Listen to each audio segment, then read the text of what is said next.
1.16 এছাড়া অন্যান্য ছকগুলো পূরণ করার চেষ্টা করব। যদি একই বৃত্তি হয় তাহলে দুটি সূচকীয় কাঠামো গুণ করা হলো। গুণফলটি একই বৃত্তির একটি সূচকীয় কাঠামো হয়।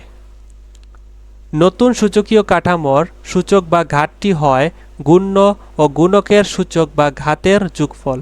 এরপরে প্রদত্ত ছকের সাহায্যে বিষয়টি আরও ভালোভাবে বোঝা যাবে। ছকটি আংশিকভাবে পূরণ করা হয়েছে। আংশিকভাবে বলতে হচ্ছে যে এখানে আমাদের যে 10-এর যে কাঠামো যেটা আছে এটা আমাদের পূরণ করা হয়েছে। এই তোমরা হচ্ছে 1.16 এটা হচ্ছে নিজে কিন্তু পূরণ করতে হবে।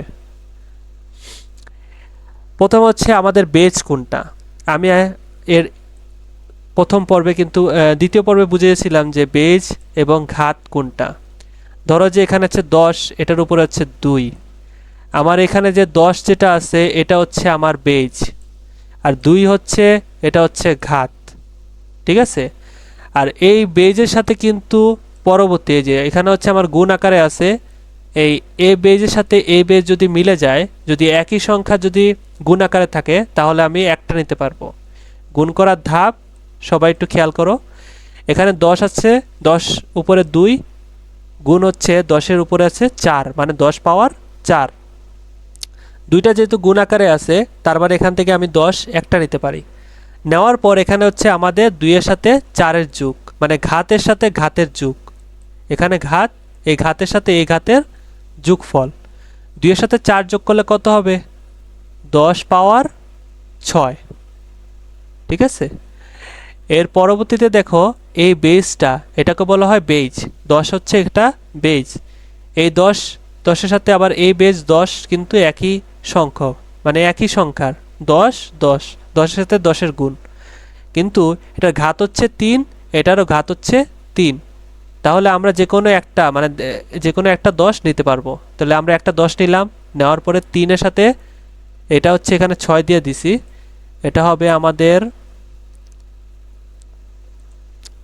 এটা হচ্ছে আমাদের 3-এর সাথে 3-এর যোগ করলে হবে 10 পাওয়ার 6।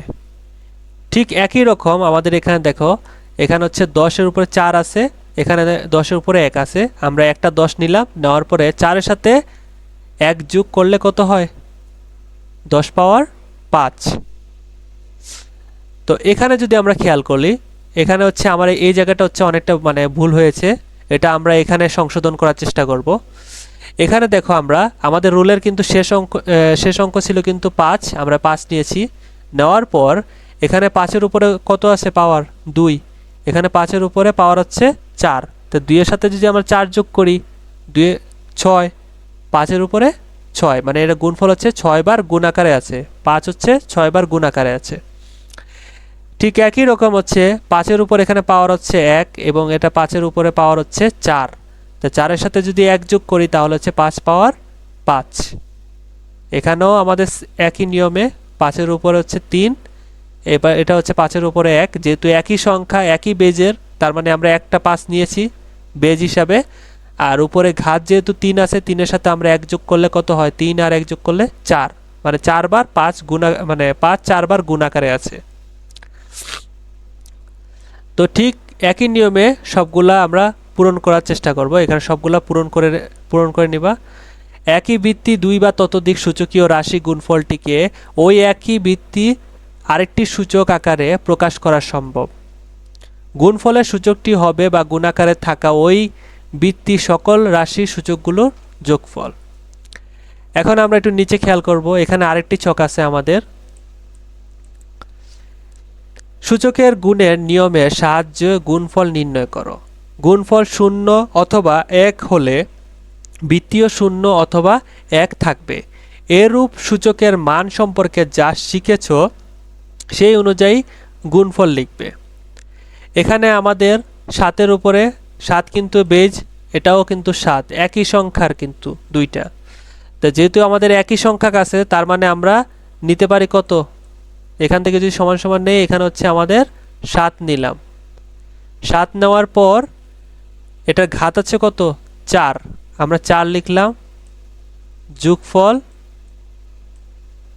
7। তো 4-এর সাথে যদি 7 যোগ করি তাহলে কত? 7-এর উপরে পাওয়ার হচ্ছে 11, 4 আর 7 যোগ করলে 11। এখানে হচ্ছে আমাদের 0, 0 এখানে বেজ হিসাবে, এটাও কিন্তু 0 একই সংখ্যার, তার মানে 0 উপরে আছে এখানে হচ্ছে 8 যোগ হচ্ছে 2। তো 8-এর সাথে 2 যোগ করলে কত? 10। তো 0-এর উপরে পাওয়ার হচ্ছে 10। 10 বার যদি আমরা যদি 0-কে যদি 10 বার গুণ করি তা 0ই থাকে। ঠিক আছে, এখানে আমাদের হচ্ছে 1, তো 1-এর উপরে আছে কত? 24, এটা ঘাত হচ্ছে 24 আর এটা ঘাত হচ্ছে 18। তো যেহেতু বেজ একই তার মানে আমরা একই নিছি, একটা 1 নিলাম। এরপর হচ্ছে 24-এর সাথে যদি আমরা যোগ করি 18, তো 24-এর সাথে যদি আমরা 18 যোগ করি তাহলে কত হয়? 1-এর উপরে পাওয়ার হচ্ছে 42। 24 আর 18 যোগ করলে 42, 1-এর উপরে পাওয়ার হচ্ছে এখানে 42, মানে 42 বার হচ্ছে 1 গুণ আকারে আছে। এখানে হচ্ছে আমাদের সেম একই নিয়মে হচ্ছে 12, 12-এর উপরে আবার আছে 12, ঘাত হিসাবে কত আছে? 12 আছে, যোগ হচ্ছে 12। তো 12 যোগ করলে 24, মানে 12 24 বার গুণ আকারে আছে। এখানে হচ্ছে 71, 71 এখানে একবার হচ্ছে 28 যোগ 72, 28-এর সাথে যদি 72 যোগ করি তাহলে কত? 71 হচ্ছে 100 বার গুণ আকারে আছে। এখানেও সেম একইভাবে আমাদের যদি আমরা এখানে দেখি, এখানে হচ্ছে 21, 21-এর উপরে আছে আবার 21 আছে, মানে 21 ঘাত বিশিষ্ট, এটা হচ্ছে ঘাত, যোগ এখানে হচ্ছে কত? এখানেও হচ্ছে 21, এখানেও 21, এখানেও 21, এখানে 21, আমরা একটা 21 নিয়েছি। এখান থেকে 21-এর ঘাত হচ্ছে এখানে 21, এটার ঘাত হচ্ছে 14, তো আমরা 14 নিয়েছি। যোগফল 5, এটা যোগফল হচ্ছে 2। আমাদের 21-এর উপরে এটা হচ্ছে কত? 42, পাওয়ার হচ্ছে 42। হাসান 2টি সূচকীয় আকারে সংখ্যা গুণ করতে গিয়ে আটকে গিয়েছে। সেই সংখ্যা দুটি হলো 5 পাওয়ার 2, মানে 5-এর উপরে ঘাত হচ্ছে 2 এবং 12-এর উপরে পাওয়ার হচ্ছে 2। সে সংখ্যা দুইটিকে ছকের মতো করে দুবার গুণ আকারে লিখল। দেখো তো সে ঠিক লিখছে কিনা। এখানে হচ্ছে আমাদের 5-এর উপরে পাওয়ার হচ্ছে 2, গুণ আছে আবার এখানে 12-এর উপরে 2, সমান সমান সে লিখছে হচ্ছে 5-এর উপরে 2 যোগ 2, মানে ঘাত বিশিষ্ট 2 এবং 2। এটার ঘাত কিন্তু সঠিক লিখেছে, কিন্তু বেজ কিন্তু সঠিক না। এখানে হচ্ছে 5, এখানে হচ্ছে 12, তাহলে এখানে 5 হবে না, এই টোটালটা হয়নি। এখানেও ঠিক একই রকম, এখানে হচ্ছে এটার বেজ হচ্ছে 12, এটার বেজের সাথে এটা বেজ মিলে নেই, কিন্তু সে 12 লিখেছে এবং ঘাত কিন্তু সঠিক লিখেছে, কিন্তু এটার আনসার ঠিক হয়নি। যদি হাসানের করা দুটি গুণ প্রক্রিয়া কোনো একটি ঠিক হয় তবে সেই প্রক্রিয়া তুমি 2 পাওয়ার 3 এবং 5 পাওয়ার 4 এর গুণফল নির্ণয় করো। যদি হাসানের করা গুণ প্রক্রিয়া ভুল হয় তবে তুমি হাসানের ভুলটি চিহ্নিত করে সঠিক গুণফল নির্ণয় করো এবং পরবর্তীতে সঠিকভাবে 2 পাওয়ার 3 এবং 5 পাওয়ার 4 এর গুণফল নির্ণয় করো। তাহলে আমরা যদি এখানে নিচে যদি আমরা করি, এখানে দেখো আমরা নিচে এটা আগেই করে রেখেছি। এখানে হচ্ছে আমাদের বলেছে 2-এর উপরে 3, মানে 2 পাওয়ার 3 গুণ হচ্ছে 5 পাওয়ার 4, এটা করে নিতে। তো এটা আমরা কিভাবে করব? যখন আমাদের বেজ কোনোটাই মিলে নেই, ঠিক আছে। এখানে ধরো হচ্ছে 2-এর উপরে হচ্ছে 3, এটাও আবার এখানে আছে 5,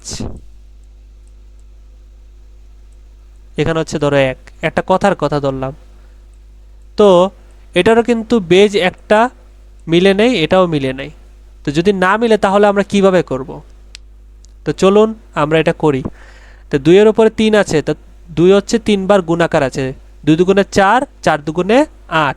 5 হচ্ছে 4 বার গুণাকার আছে, 5 5 25, 5 25 হচ্ছে 125 এবং 125 5 হচ্ছে 625। তো 625 সাথে যদি আমরা 8 এর গুণ দিয়ে থাকি তাহলে হচ্ছে আমাদের আনসার হবে 5000। এখানেও বলেছে যে আমাদের এটা আমরা করব 5 পাওয়ার 2 এবং হচ্ছে 12 পাওয়ার 2। তো এখানে হচ্ছে 5 5 25, 12 সাথে যদি আমরা 12 কে দুইবার যদি গুণ আকারে করি, 12 গুণ 12, তাহলে হচ্ছে 12 12 144। তাহলে 144 সাথে যদি 25 গুণ করি তাহলে হচ্ছে আমাদের 3600।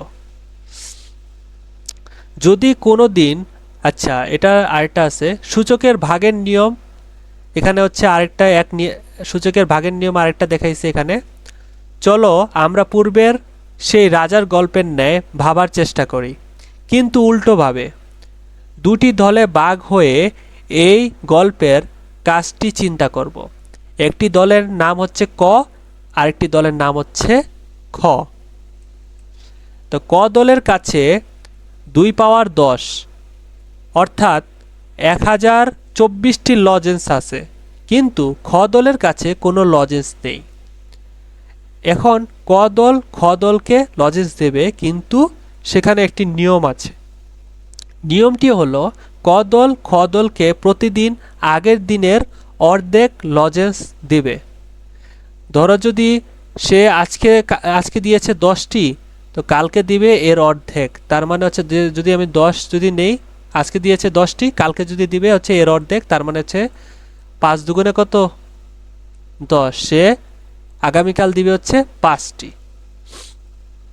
অর্থাৎ ক দল কোনো দিন যে পরিমাণ লজেন্স দিবে, পরের দিন সেটি 2 দ্বারা ভাগ করে যে ভাগফল পাওয়া যায় সেটি সংখ্যক লজেন্স দেওয়া হবে। মনে রাখতে হবে যে শুধুমাত্র পূর্ণ সংখ্যক লজেন্স দেওয়া যাবে, কখনোই লজেন্সকে ভেঙে অর্ধেক করে কিংবা সেটিকে আবার অর্ধেক করে দেওয়া যাবে না।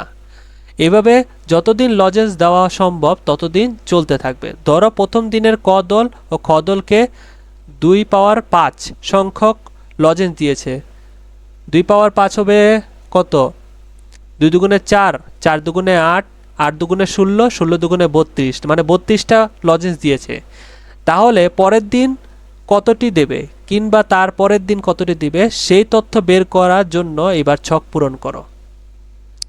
এখানে যদি একটা ছক দেওয়া আছে 1.17, যদি কোনো দিন লজেন্স দেওয়া সম্ভব না হয় অথবা সূচকীয় আকারে প্রকাশ করা সম্ভব না হয় তবে সেই ঘরে ক্রস চিহ্ন দেবে।